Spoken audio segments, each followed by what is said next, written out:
ayan po. Pakita ka lang po sa inyo yung ginawa niya. Inis ko siya kasi nag-promise ako sa kanya, bibigyan ko siya 50 pesos sa birthday niya. Yan. Nag-message ako sa part 1 sa kanya. Sabi ko, wait lang. Teka muna. Pwedeng pakinggan mo muna.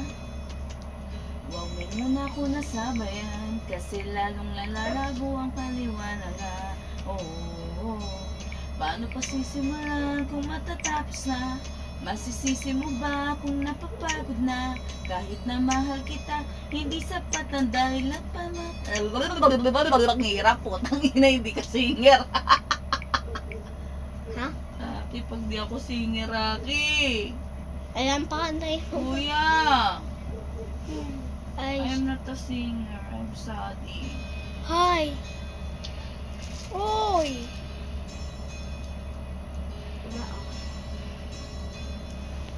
Rocky, I'm sorry. Hi.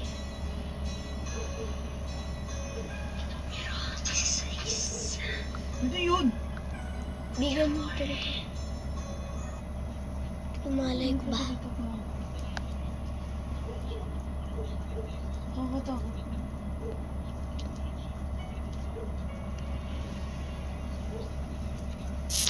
Guys, pinuburo po kasi ako ni teacher. Hintay lang po natin mag-reply. Yun na. Nag-unleash ko.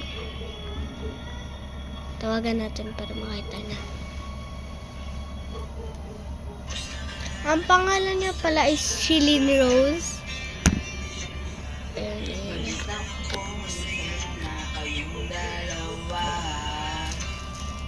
Yung mga plano namin noon, ginagawa niya na rin ngayon. Hinahanap ko pa rin ang dati nitawa ko sa mali na panahon.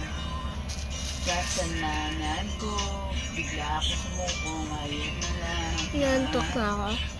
Kasi anong oras ng 9:40 na eh.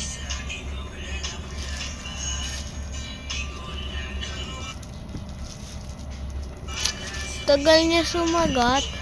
Babaan lang natin.